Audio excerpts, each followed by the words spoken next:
Hello दोस्तों, मैं हूं सीए इब्राहिम और आप देख रहे हैं फाइनेंस सीखो with CA Ibrahim YouTube channel.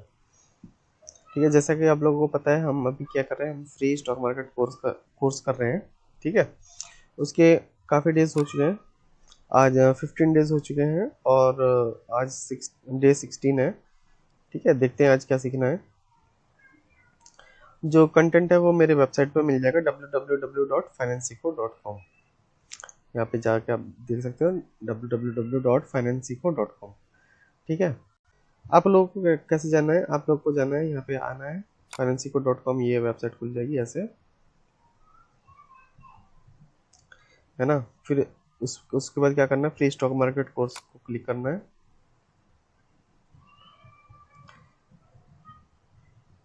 यहाँ पे मैंने सारे डे 1 से डे काफ़ी डाल रखे हैं।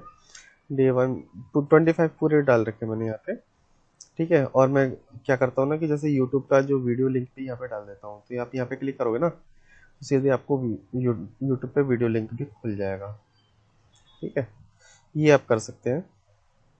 तो आज डे 16 है, देखते हैं क्या सीखना है आज। आज सीखना है हमें बोलिंजर बैंड्स सीखना है। इसको हिंदी इंग्लिश दोनों में मैंने लिखा है। तो मैं तो आपको बोलूँगा कि आप एक पेन कॉपी ले लें, जो जो मेन पॉइंट्स है वो लिखते जाएं, क्योंकि इससे क्या है ना कि इससे आपको पता रहेगा कि कौन से दिन हमने क्या सीखा। और जो मेन पॉइंट है वो लिखोगे तो इतने सब देखने की ज़रूरत नहीं है। आप जो मेन पॉइंट्स है वो याद रखना, क्योंकि रिकॉल करने में ये सारे पॉइंट याद नहीं आएंगे।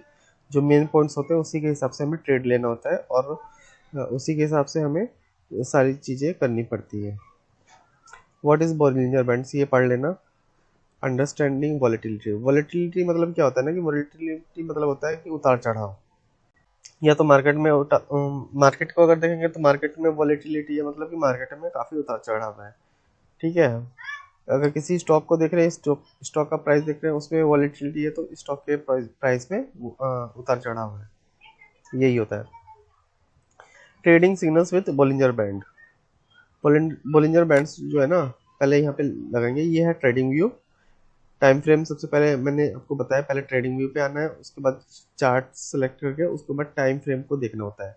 टाइम फ्रेम 1 डे पे देखा करो, 1 डे पे ज़्यादा क्लियर पता चलता है। ठीक है, इंडिकेटर्स में जाएंगे, इंडिकेटर्स में अभी लगाएंगे हम क्या जो सीख रहे हैं वही लगाएंगे, बॉलिंजर बैंड्स। ये है बॉलिंजर बैंड्स, काफ़ी भरा भरा दिखता है ये।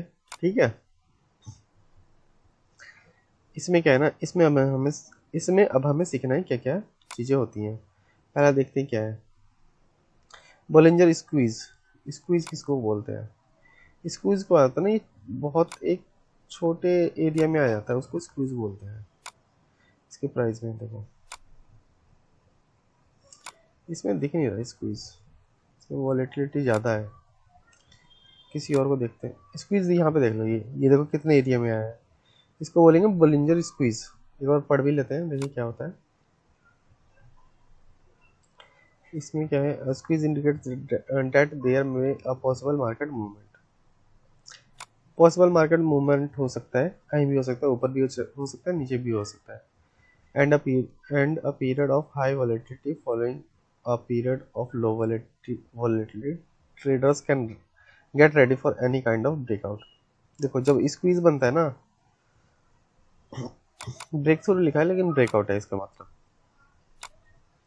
जब स्क्वीज बनता है ना तो एक ब्रेकआउट आता है, जैसे यहाँ पे स्क्वीज बना ना तो यहाँ प्राइस गिरा, हालांकि ज़्यादा बड़ा ब्रेकआउट नहीं था। दूसरा दूसरा एक बार शेयर लेते हैं, क्या पता उसमें हमें दिख जाए स्क्वीज।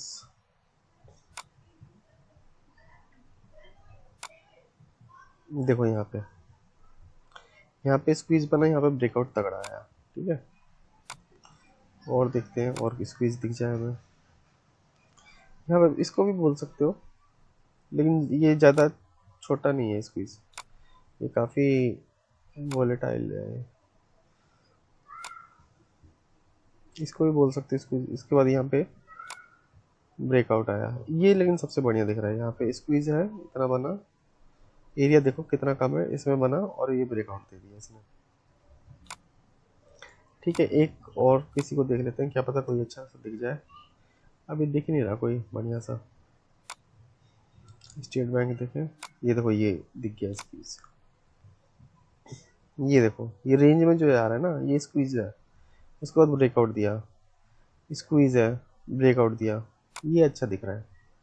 ठीक है, ये जो रेंज में है ना, इतने दूर में, इतने दूर में घूम रहा है, ये स्क्वीज में है, फिर ब्रेकआउट दिया, फिर यहाँ पे थोड़ी सी देर के लिए स्क्वीज में है, फिर ब्रेकआउट दिया। ठीक है, इसको बोलते हैं बोलिंजर स्क्वीज। इसमें क्या है ना, जब स्क्वीज बनता है तो ट्रेडर्स रेडी रहते हैं कोई भी पोजीशन लेने के लिए, या तो वो बाइंग हो सकती है, वो सेलिंग हो सकती है। ओवरबॉट एंड ओवरसोल्ड कंडीशन, देखो बहुत सारे मैंने इंडिकेटर्स बताए जिसमें ओवरबॉट एंड ओवरसोल्ड है, इसमें भी एक ओवरबॉट एंड ओवरसोल्ड है। ओवरबॉट कौन सा है, ये नीचे वाली लाइन पे टच कर रहा है ना, ये ओवरबॉट है, ओवरसोल्ड है। जो नीचे वाली लाइन पे टच कर रहा है ये ओवरसोल्ड है, और ये ऊपर वाली लाइन पे टच कर रहा है ना, ये ओवरबॉट है। देखो यहाँ पे भी टच कर रहा है, ओवरबॉट है। ये हो गया बोलिंजर बैंड्स डाइवर्जेंस। मैंने पीछे के इंडिकेटर्स में भी बताए डाइवर्जेंस के बारे में, इसमें भी एक डाइवर्जन बनता है, हालांकि बहुत कम लोगों को पता है इसमें भी डाइवर्जन होता है। मैं बताता हूँ, इसमें भी डाइवर्जन होता है। ये देखो, हायर हाई, हायर हाई बन रहा है ना, प्राइस में क्या बन रहा है, हायर हाई। लेकिन बोलिंजर बैंड्स में क्या है, ये देखो यहाँ से थोड़ा सा निकला है ये, जो इसका जो टॉप का था ना, टॉप का ये लाइन, इसको तोड़ के निकला है थोड़ी देर, लेकिन अगले हाई में ये नहीं निकला है ना। इसका मतलब क्या, अगर यहाँ पे निकला तो यहाँ पे भी निकलना चाहिए था इसको, अगर यहाँ पे भी निकल जाता नहीं है तो इसका मतलब कि ट्रेंड अच्छा है, कंटिन्यू है, कंटिन्यू रहता। लेकिन ऐसी सिचुएशन बहुत कम आती है, जनरली ऐसे ही बनता है। अगर देखो ये यहाँ पे बाहर निकला, इसको, इसकी लाइन जो अपर बैंड है इससे तोड़ के बाहर निकला, और अगला जो बना आपका हायर हायर हाई, वो भी अगर इससे बाहर निकला, तो ट्रेंड बहुत ज़्यादा मजबूत है, स्ट्रॉन्ग ट्रेंड है, और वो ऊपर को ही जाएगा। लेकिन यहाँ पे क्या हुआ, जो पहला जो हाई था ना, ये तो तोड़ के बना, यहाँ पे थोड़ा सा देखो, आप थोड़ा सा दिख रहा होगा, तोड़ के बना जो अपर बैंड है। लेकिन जो दूसरा हाई है ना, वो बिल्कुल बैंड के अंदर ही बना। इसका मतलब क्या, इसका मतलब है कि जो ट्रेंड है ना, वो गिरने को है, वो ये ज़्यादा ये जो ट्रेंड है ना, वो मजबूत नहीं है, और देखो आगे जाके गिर भी गया। ठीक है, हालांकि काफ़ी देर बाद बढ़ा भी, काफ़ी दिनों बाद, ये वन डे, एक कैंडल जो है वो वन डे की कैंडल है। इसका मीन्स क्या कि अगर यहाँ पे गिरा ना, तो ये 10 दिन 10-12 दिन की कैंडल होगी, मान लो हफ्ते 10 दिन की कैंडल होगी, और यहाँ तक आने में इसको कितना दिन लग गया होगा, पूरा महीना लग गया होगा मेरे को लगता है। महीने के बाद ही ये ट्रेंड आगे गया। इसका मतलब यहीं पे हमें पता चल गया था कि जो ट्रेंड है ना, वो स्ट्रांग नहीं है और वो गिर सकता है। ठीक है, इसका इसमें डाइवर्जन यही होता है।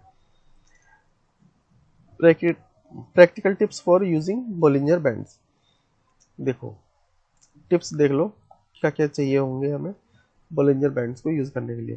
कंबाइन विद अदर इंडिकेटर्स, देखो मैं पहले से ही कह रहा हूँ कि एक इंडिकेटर का कभी यूज मत करना, लॉस के चांस ज़्यादा रहते हैं। दो या दो से अधिक इंडिकेटर्स का यूज करना, जिससे कि क्या है ना, आपकी विनिंग प्रोबेबिलिटी बढ़ जाए, आपको लॉस ना हो। Consider time frames, time frame देखें इसको क्या है, कौन सा टाइम फ्रेम इसमें सही रहेगा। Bollinger band period should be adjust according to the time frame you are trading, longer windows for swing trading, shorter windows for day trading. ये मैं पहले बता चुका हूँ। देखो लॉन्ग टर्म का अगर आपको ट्रेड लेना है ना, तो लॉन्गर टाइम फ्रेम को सेलेक्ट करना पड़ेगा। जैसे जो मैंने अभी दिखा रहा हूँ ना, वो वन डे का एक कैंडल एक डे को दर्शा रही है, तो वो हमें स्विंग ट्रेडिंग के लिए सही है। ये भी वही बोल रहा है, स्विंग ट्रेडिंग के लिए क्या है ना, लॉन्गर विंडोज चाहिए, मतलब कि लॉन्गर टाइम फ्रेम चाहिए।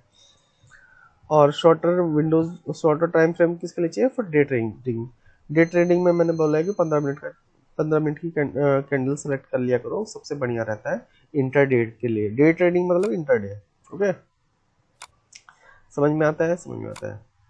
रिस्क मैनेजमेंट में भी ये हेल्प करता है। हेल्प कैसे करता है, देखो जैसे मान लो ये लोअर बैंड पे है ना, तो यहाँ पे आप क्या करोगे ना, बाय करोगे, यहाँ पे बाय करोगे, और स्टॉप लॉस इधर ही कहीं लगा दोगे, है ना। स्टॉप लाइट यहीं कहीं लगाओगे ना, नीचे की तरफ की। और टारगेट कहाँ पर रखोगे, टारगेट ऊपर का रखोगे, लास्ट हाई तो दिख नहीं रहा, फिर भी अपने हिसाब से पाइवट पॉइंट भी लगा सकते हो, या फिर सपोर्ट रेजिस्टेंस को भी ड्रॉ कर सकते हो। ठीक है, उससे भी आपको पता चल जाएगा, तो वो आपका टारगेट मिल जाएगा। जैसे मान लो यहाँ पे आप, यहाँ पे तो आपको पता ही है ना, मान लो यहाँ पे आपने बाय कर लिया, टारगेट कहाँ का लगाओगे, यहाँ का लगाओगे, पीछे का हाई तो यही है ना, तो यहाँ का लगाओगे। यहाँ तक आया प्राइस, यहाँ तक आया, फिर आपको प्रॉफिट मिल गया। ऐसे मान लो आपको, आप सेल कर रहे हो, आपने सेल यहाँ पे किया, यहाँ पे ले लेते हैं, चलो ये यहाँ पे ले लेते हैं, यहाँ पे आपने सेल किया, तो आप टारगेट कहाँ का लगाओगे, लोअर बैंड को लगाओगे टारगेट, है ना। तो इस प्रकार इसमें ना ट्रेड करते हैं। बाकी अब इसमें कुछ है नहीं, एक बार दोबारा देख लेते हैं क्या क्या हमने देखा आज। ये तो आप शुरू के आप पढ़ लेना, ठीक है, थ्योरी है, ज़्यादा कुछ है नहीं। बॉलिंजर स्क्यूज पढ़ा आपने, ठीक है, बॉलिंजर स्क्यूज आपने क्या पढ़ा है, ये जो चीज़ है ना, स्क्वीज स्क्वीज, ये ना ये रेंज में घूमती है, मतलब छोटी सी रेंज में घूमती है, उसी को कहते हैं बॉलिंजर स्क्वीज। जो बॉलिंजर बैंड्स होते हैं ना, बहुत पतले होते हैं, बहुत बहुत ही पतले होते हैं, मतलब इसमें बंदा ट्रेड भी नहीं कर पाए, ऐसे इतने पतले होते हैं। ठीक है, इससे क्या होता है ना कि जो ट्रेडर है वो चौकन्ना हो जाता है ट्रेड लेने के लिए। दूसरा है बोलिंजर, दूसरा है overbought and oversold. Overbought oversold मैंने बताया, यहाँ पे हो गया ओवर सोल्ड और यहाँ पे हो गया ओवरबॉट। ठीक है, ओवरसोल्ड में हमें क्या करना है, बाय करना है, ओवरबॉट में हमें सेल करना है। Diver Bollinger band, Bollinger bands divergence, divergence ये मैं बता चुका हूँ, काफ़ी एक्सप्लेन किया मैंने आपको, बाकी ये चीज़ें मैंने बताई दी थी। तो ये आज की क्लास यहाँ पे ख़त्म होती है। ठीक है, उम्मीद करता हूँ समझ में आया होगा। अगर ना समझ में आया हो तो एक बार कमेंट कर देना कि क्या चीज़ नहीं समझ में आई। ठीक है, मिलते हैं अगली क्लास में। Okay, bye bye.